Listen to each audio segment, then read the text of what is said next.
Hello students, I am खुशी Jain, your science teacher. आज हम अपना साइंस का चैप्टर नंबर 4 पढ़ेंगे, states of matter. So let's start the chapter. States of matter, इसमें हम क्या क्या पढ़ेंगे?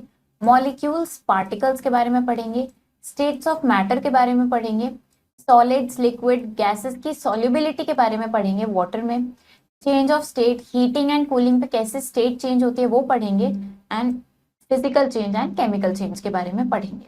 Which substance expands when frozen, तो आपको बताना है ऐसा सब्सटेंस का नाम आपको यहाँ लिखना है जो फ्रोजन होने पे मतलब फ्रीज होने पे एक्सपैंड होता है। What are the states of matter, matter की कौन कौन सी स्टेट्स होती है उनके नाम आपको यहाँ लिखने हैं। Name few gases which are present in the atmosphere, और जो एटमॉस्फेयर में इतनी सारी गैसेस प्रेजेंट है उनमें से फ्यू गैसेस के नेम आपको यहाँ पे लिखने हैं। Read the sentences below and give answers using either yes और नो। तो यहाँ पे आपको कुछ सेंटेंसेस गिवन है, तो आपको येस या नो यहाँ पे फिल करना है। अगर वो स्टेटमेंट करेक्ट गिवन है तो आपको येस लिखना है, और वो स्टेटमेंट सही नहीं है तो आपको नो लिखना है। We are surrounded by a number of things, some of them are solid, some are liquid and some are in gaseous form. Any substance that has mass and occupies space is called matter. All matter is made up of many small particles. The manner in which these particles are arranged within matter results in three different states of matter known as solid, liquid and gas. तो हम बहुत सारी चीजों से surrounded हैं, तो इनमें से कुछ सॉलिड हैं, कुछ लिक्विड हैं, कुछ गैसियस फॉर्म में भी हैं। तो कोई भी ऐसी चीज जो जिसका मास है और वो स्पेस ऑक्यूपाई करता है उसे हम मैटर बोलते हैं। तो मैटर स्मॉल पार्टिकल से मिलके बना होता है।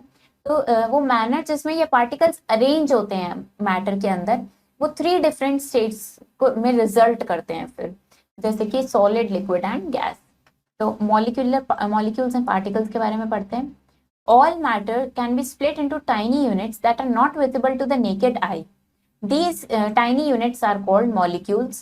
There is a force of attraction between the molecules of a substance. तो मैटर को हम स्प्लिट कर सकते हैं टाइनी यूनिट्स में, जो नेकेड आइज के से विजिबल नहीं होते, उनको हम नेकेड आइज से नहीं देख सकते हैं। तो ये टाइनी यूनिट्स को हम मॉलिक्यूल्स बोलते हैं।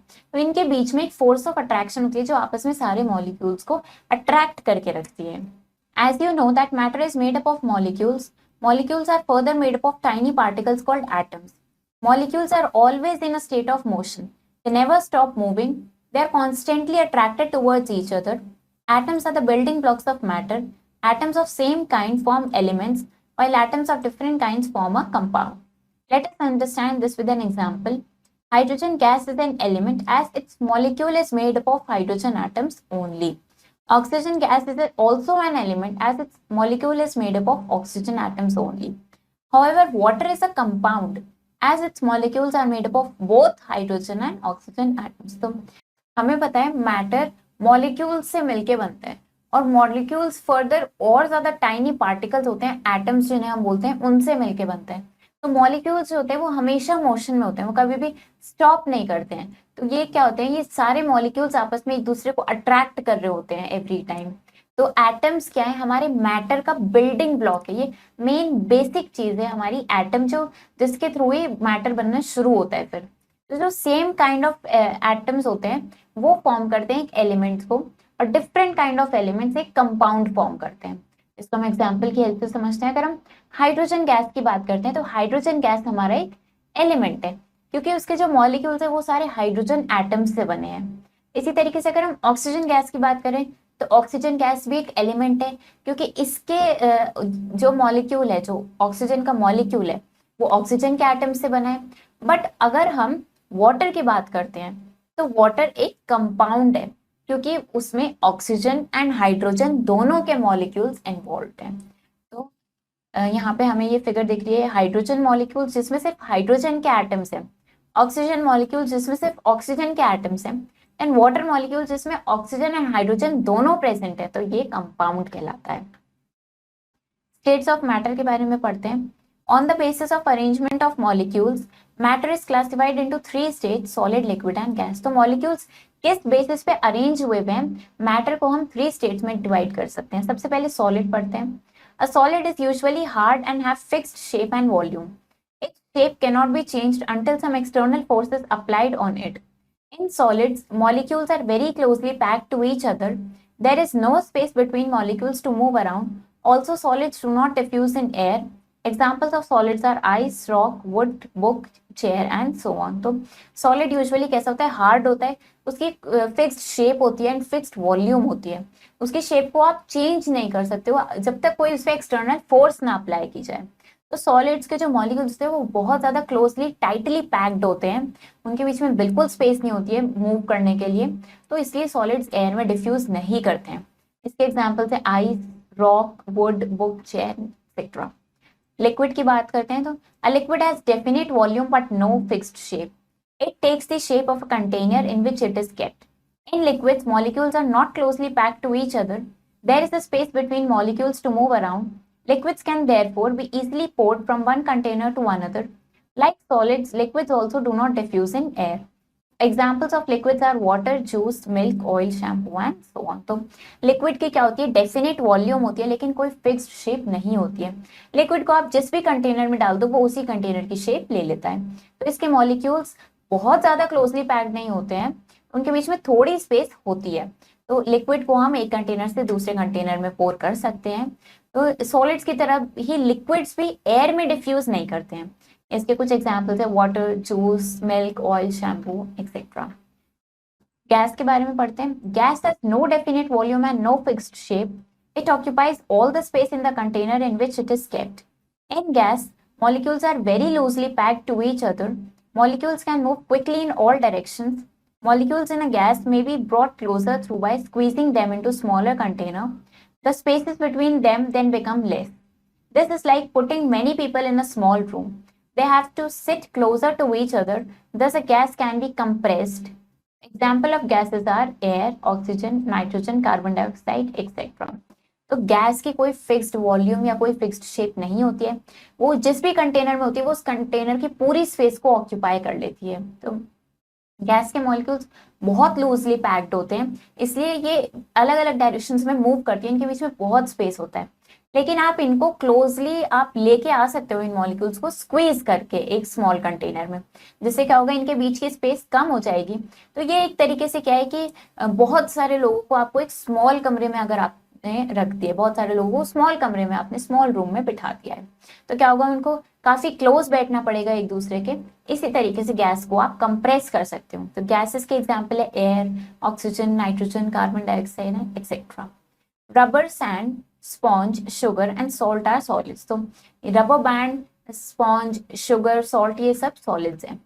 Solubility of solids, liquid and gases in water. तो solid, liquid and gases water में कैसे सॉल्युबल होते हैं वो पढ़ते हैं। The property of a substance to dissolve in some other substance is called solubility. The substance which gets dissolved in other substance is called the solute, whereas the other substance in which the solute dissolves is called the solvent. A uniform mixture of a solute and a solvent is called solution. Water is said to be a universal solvent as it can dissolve many substances in it. Water is a very good solvent. Most of the substances easily dissolve in water. That's why it is known as the universal solvent. Let's gather some more information on solubility of different substances in water. तो वो property, वो characteristic जिससे कोई substance किसी दूसरे substance में dissolve कर सकता है, उसे हम सॉल्युबिलिटी बोलते हैं। तो जो सब्सटेंस डिसॉल्व करता है उसे सॉल्यूट बोलते हैं, और जिस सब्सटेंस के अंदर वो डिसॉल्व करता है उसे हम सॉल्वेंट बोलते हैं। तो ये दोनों एक यूनिफॉर्म मिक्सचर फॉर्म करते हैं सॉल्यूट का सॉल्वेंट में, जिसे हम सॉल्यूशन बोलते हैं। वाटर हमारा यूनिवर्सल सॉल्वेंट कहलाता है क्योंकि वो बहुत सारे सब्सटेंसेस को अपने अंदर डिसॉल्व कर पाता है। अब हम इसके कुछ और इन्फॉर्मेशन देखते हैं। जैसे वाटर हमारा सॉल्वेंट है, उसमें अगर हम सॉल्ट पुट करेंगे दैट इज सोल्यूट, हमारा सलाइन वाटर बन जाएगा जो हमारा सॉल्यूशन होगा। Solubility of solids in water. अब वाटर में सॉल्युबिलिटी देखते हैं सॉलिड्स की। The most common examples of solids that dissolve in water are salt and sugar, but not all solids dissolve in water. Solids like sand particles and chalk powder settle down at the bottom of the container filled with water. तो कुछ examples है इसके कि water में आप salt को dissolve करो या शुगर को डिसॉल्व करो, लेकिन सारे सॉलिड्स वाटर में डिसॉल्व नहीं होते हैं। जैसे कि सैंड पार्टिकल या चॉक पाउडर, ये क्या करते हैं, ये बॉटम में जाके सेटल हो जाते हैं उस कंटेनर में। Liquids miscible in water. There are some liquids which can dissolve in water easily. Such liquids are called miscible liquids. For example, glycerin, alcohol, and nail paint remover are miscible in water. However, some liquids like oil, kerosene, ghee do not dissolve in water. They are termed as immiscible liquids. कुछ liquids ऐसे होते हैं जो water में easily dissolve हो जाते हैं, उन लिक्विड्स को हम मिसिबल लिक्विड्स बोलते हैं। तो इसके कुछ एग्जांपल्स है जैसे कि glycerin, alcohol, nail paint remover, ये सब वाटर में मिसिबल होते हैं। अब लेकिन कुछ लिक्विड्स ऐसे भी होते हैं जैसे कि ऑयल, केरोसिन, घी, ये वाटर में डिसॉल्व नहीं होते हैं, इनको हम इममिसिबल लिक्विड्स बोलते हैं। Solubility of gases in water, अब हम वाटर में गैसेस की सॉल्युबिलिटी पढ़ेंगे। Carbonated drinks are the best example to show solubility of gases in water. In these drinks, carbon dioxide is dissolved in water under pressure. If you shake and open a bottle of soda or any other aerated drink, you will see this gas coming out in the form of bubbles. This happens because the pressure under which the gas was dissolved in water decreases on opening the bottle and it releases out in the form of bubbles. जो carbonated drinks होती हैं वो ये इस चीज का best example है अगर आपको वाटर में गैसेस की सॉल्युबिलिटी दिखानी है। तो इन ड्रिंक्स में क्या होता है, कार्बन डाइऑक्साइड गैस जो होती है वो वाटर में डिसॉल्व हुई भी होती है प्रेशर के साथ। तो अगर आप उसको उन ड्रिंक्स की बॉटल्स को आप शेक करते हैं, देन आप उसको ओपन करते हैं किसी भी एरेटेड ड्रिंक को, तो क्या होता है, आप क्या देखेंगे कि उसमें से गैस बाहर आती है बबल्स की फॉर्म में। तो ऐसा क्यों होता है, क्योंकि उस गैस को बहुत प्रेशर के साथ वाटर में डिसॉल्व किया जाता है, जो बॉटल ओपन करने पे डिक्रीज हो जाता है वो प्रेशर, तो इसलिए वो बबल्स की फॉर्म में रिलीज हो जाता है। फिर besides carbon dioxide, other gases like oxygen, nitrogen, etc. are also soluble in water. Aquatic animals breathe in oxygen that is dissolved in water and hence are able to survive inside the water. तो carbon dioxide से अलग भी कुछ और ऐसी gases है जैसे कि ऑक्सीजन है, नाइट्रोजन है, ये वाटर में सॉल्युबल होती हैं। एक्वेटिक एनिमल्स ऑक्सीजन ब्रीथ करते हैं, उसी ऑक्सीजन को वो ब्रीथ करते हैं जो वाटर में डिसॉल्व होती है, इसीलिए वो वाटर में सर्वाइव कर पाते हैं। Give one word for each of the following. तो this is formed by grouping of different kinds of atoms. तो आपको इन स्टेटमेंट्स के लिए एक वर्ड यहाँ पे लिखना है। तो ऐसी क्या चीज है जो डिफरेंट काइंड्स ऑफ एटम के ग्रुपिंग से फॉर्म होता है। तो हमें पता है अगर डिफरेंट काइंड्स ऑफ एटम्स आपस में ग्रुप करते हैं तो उससे क्या फॉर्म होता है, उससे कंपाउंड फॉर्म होता है। तो आप यहाँ लिखेंगे compound. Uniform mixture of solute and solvent, जो सॉल्वेंट में सॉल्यूट हम पुट करते हैं उसका जो यूनिफॉर्म मिक्सचर बनता है उसे हम क्या बोलते हैं, उसे हम सोल्यूशन बोलते हैं।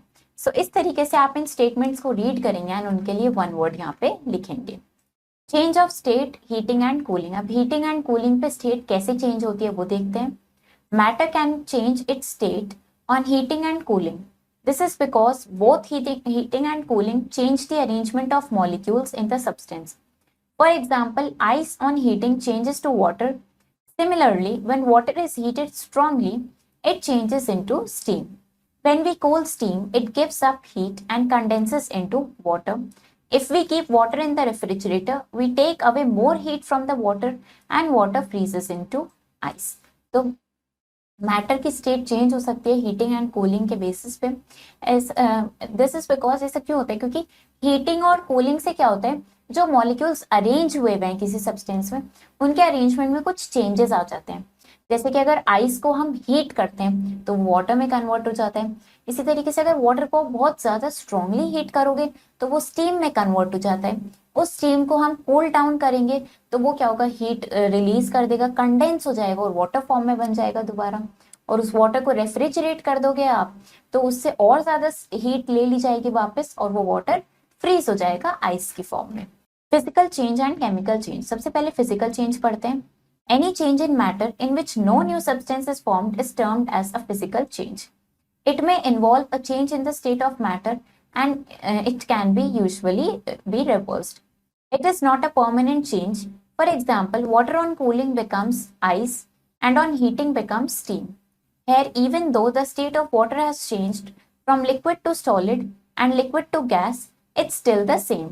Also, if ice is heated or steam is cooled, we get water back in its original form. तो हम मैटर में कोई भी चेंज आ रहा है तो जिसमें न्यू सब्सटेंस नहीं बन रहा है, मतलब मैटर में चेंज आ रहा है लेकिन न्यू सब्सटेंस फॉर्म नहीं हो रहा है, उसे हम फिजिकल चेंज बोलते हैं। तो इसमें क्या होता है, मैटर की स्टेट चेंज इन्वॉल्व होती है और ये यूजुअली रिवर्सिबल होती है, मतलब जो भी चेंज हुआ है वो वापस से back to the original form हो सकता है।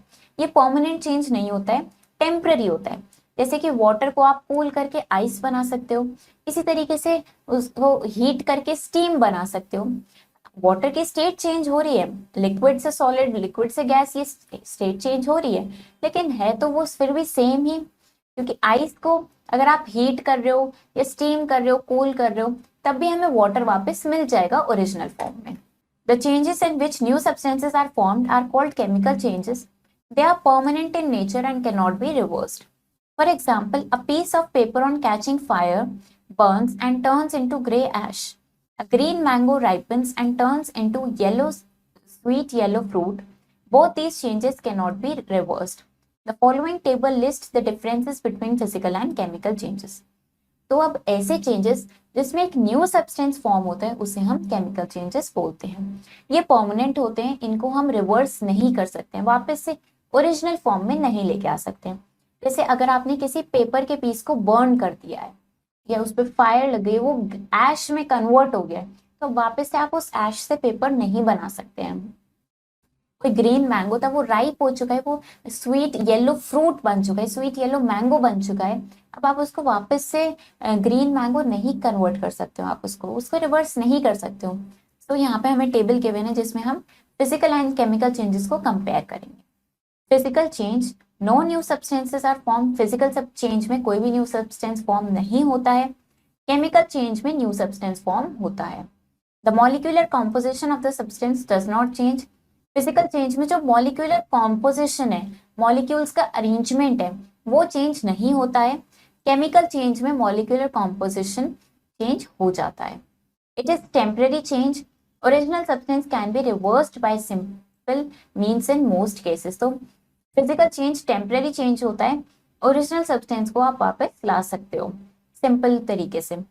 केमिकल चेंज परमानेंट चेंज होता है, original substance cannot be obtained back by simple means, so it is an irreversible change। तो ये ओरिजिनल सब्सटेंस इसमें वापस नहीं मिल सकता है आसान तरीके से, तो ये irreversible change होता है। Right P against the physical change and C against the chemical change in the following. अब यहाँ पे हमें कुछ एग्जाम्पल्स गिवन है। जो फिजिकल चेंज है उसके लिए आपको P लिखना है एंड जो केमिकल चेंज है उसके लिए आपको C लिखना है। सो आप इसको फिल करेंगे। Everything around us is made of matter. Matter exists in three forms, that is solid, liquid and gas. Matter is made up of molecules which in turn are made up of atoms. Molecules are arranged differently in different states of matter. When two liquids dissolve in one another, they are called miscible liquid. If they do not dissolve, they are called immiscible liquids. Gases like oxygen and carbon dioxide dissolve easily in water. Matter can be changed from one form to another by heating or cooling. Some changes are temporary, physical changes, while others are permanent, chemical changes. तो हमारे around जितनी भी चीजें हैं सब matter से बनी है। मैटर थ्री फॉर्म्स में एग्जिस्ट करता है, सॉलिड, लिक्विड एंड गैस। तो मैटर जिन मॉलिक्यूल्स से बना है तो वो कैसे बने हैं, वो एटम्स से बने हैं। मॉलिक्यूल्स को डिफरेंटली अरेंज करके हम डिफरेंट स्टेट्स ऑफ मैटर को फॉर्म कर सकते हैं। तो जो लिक्विड्स होते हैं वो डिसॉल्व कर जाते हैं अगर एक दूसरे में, तो उन्हें हम मिसिबल लिक्विड बोलते हैं, और अगर वो डिसॉल्व नहीं करते हैं तो उन्हें हम इमिसिबल लिक्विड बोलते हैं। कुछ गैसेस जैसे कि ऑक्सीजन है या कार्बन डाइऑक्साइड है, ये वाटर में इजीली डिसॉल्व कर जाती है। तो मैटर को हम वन फॉर्म से दूसरे फॉर्म में कन्वर्ट कर सकते हैं हीटिंग या कूलिंग से। तो कुछ चेंजेस टेम्पररी होते हैं जिसे हम फिजिकल चेंज बोलते हैं, कुछ चेंजेस परमानेंट होते हैं जिसे हम केमिकल चेंज बोलते हैं। अब हम इसके कुछ एक्सरसाइजेस ट्राई करते हैं। Darken the correct options in the OMR sheet. तो हम करेक्ट ऑप्शन चूज करेंगे। Which of these do not dissolve in water. Water में क्या डिसॉल्व नहीं होता है, ब्रेड। ब्रेड वाटर में डिसॉल्व नहीं हो सकती है। Milk turning sour is a dash change. अगर मिल्क सॉर हो गया है तो वो कैसा चेंज है, वो एक केमिकल चेंज है, उसको आप वापस से रिवर्स नहीं कर सकते हैं। Which of these is a permanent change and cannot be reversed? तो इनमें से परमानेंट चेंज आपको ढूंढना है जो रिवर्स नहीं किया जा सकता है। Rusting of iron. Solids are usually hard and have fixed dash and dash. Solids hard होते हैं, उनकी फिक्स्ड शेप एंड वॉल्यूम होती है, so both A and B. Which of the following dissolves in water? Water में क्या dissolve करता है? Water में अल्कोहल डिसॉल्व करता है। फिल इन द ब्लैंक्स, तो अब हमें करेक्ट आंसर यहाँ फिल करना है। Matter is made up of, matter कैसे बना होता है? मैटर मॉलिक्यूल्स से बना होता है। Dash animals breathe in oxygen that is dissolved in water. तो एक्वेटिक एनिमल्स कौन सी ऑक्सीजन को ब्रीथ करते हैं, कौन सी ऑक्सीजन की हेल्प से? तो जो वाटर में डिसॉल्व हुई भी होती है। Dash has no fixed shape and volume, air की कोई भी फिक्स्ड शेप या कोई फिक्स्ड वॉल्यूम नहीं होता है। Solute and solvent together form a, solute and solvent मिलके क्या बनाते हैं? एक सॉल्यूशन फॉर्म करते हैं। Dash change is a permanent change, तो हमें पता है केमिकल चेंज कैसा होता है, ये परमानेंट चेंज होता है। Write T for true statements and F for the false one, तो अब हमें ट्रू और फॉल्स फिल करना है। Any substance that has mass and occupies space is called matter. कोई भी सब्सटेंस जिसके पास मास है और स्पेस ऑक्यूपाई करे उसे मैटर बोलते हैं, true. Burning of wax is a chemical change, wax को बर्न करना केमिकल चेंज है, फॉल्स, ये फिजिकल चेंज है। Oxygen gas is also an element, oxygen gas एक एलिमेंट है, ट्रू, क्योंकि ये सिर्फ ऑक्सीजन के एटम से ही बना होता है। Melting of ice is an example of chemical change, अगर आइस मेल्ट हो रही है तो वो केमिकल चेंज का एग्जाम्पल है, फॉल्स, उसको रिवर्स किया जा सकता है हीटिंग एंड कूलिंग की हेल्प से। When water changes it's form only the space between the water molecules change, अगर वाटर अपनी फॉर्म चेंज करता है तो सिर्फ उनके मॉलिक्यूल्स के बीच की स्पेस चेंज होती है, फॉल्स, उनकी सारी प्रॉपर्टीज, उनकी कैरेक्टरिस्टिक्स भी चेंज हो जाती हैं। सो चैप्टर हमारा फिनिश हो गया है। इसमें हमने मैटर की डिफरेंट स्टेट्स के बारे में डिटेल में पढ़ा। आई होप आपको ये चैप्टर समझ आया होगा। आप इसको अच्छे से रीड करो, इसके एक्सरसाइजेस ट्राई करो। हम मिलेंगे नेक्स्ट वीडियो में। Thank you and have a nice day.